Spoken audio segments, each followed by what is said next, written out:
Imagine a fleet of ships, braving the open seas, not for treasure or conquest, but to challenge a blockade that has choked a people for nearly 2 decades.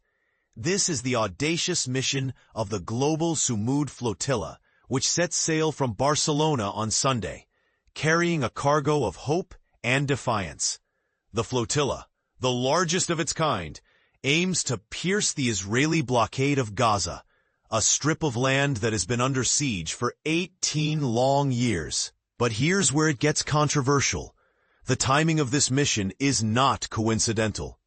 As Israel intensifies its offensive on Gaza City, the delivery of essential supplies has been severely restricted, pushing 500,000 people to the brink of starvation.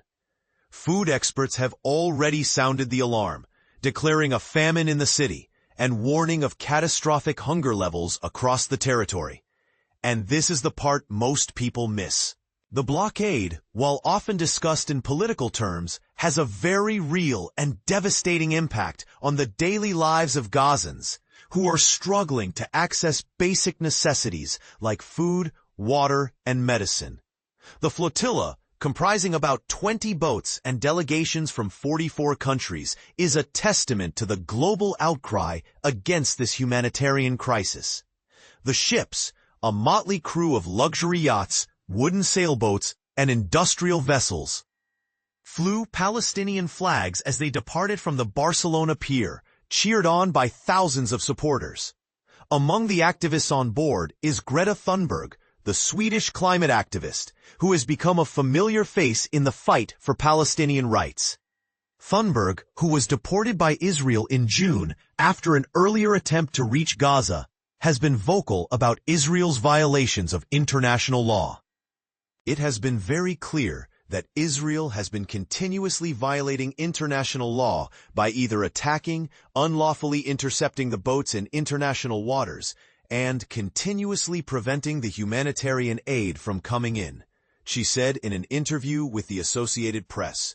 The Global Sumud Flotilla is not the first attempt to break the maritime blockade this year. Previous efforts, including the Conscience in May and the Handala in July, were met with Israeli military intervention. The Handala in particular was stopped by the Israeli military, which detained 21 international activists and reporters and seized its cargo, including baby formula, food, and medicine. The flotilla's journey is fraught with danger, but the activists on board are undeterred. They are driven by a sense of urgency, a desire to alleviate the suffering of the Gazan people, and a belief in the power of collective action. As the fleet makes its way from the western end of the Mediterranean to the Gaza Strip, it will be joined by more ships from ports in Italy and Tunisia. The final leg of the journey is expected to involve around 70 boats, with the fleet potentially reaching Gaza around September 14 or 15. But what does this mean for the future of Gaza? Will the flotilla succeed in breaking the blockade? Or will it be met with the same military force that has thwarted previous attempts? And what role should the international community play in this ongoing crisis? These are the questions that the Global Sumud Flotilla raises, and they are questions that demand our attention and our action. So what do you think? Should the international community do more to support the people of Gaza? Or is the blockade a necessary measure for Israel's security? The debate is open, and we want to hear your thoughts. Let's discuss in the comments below.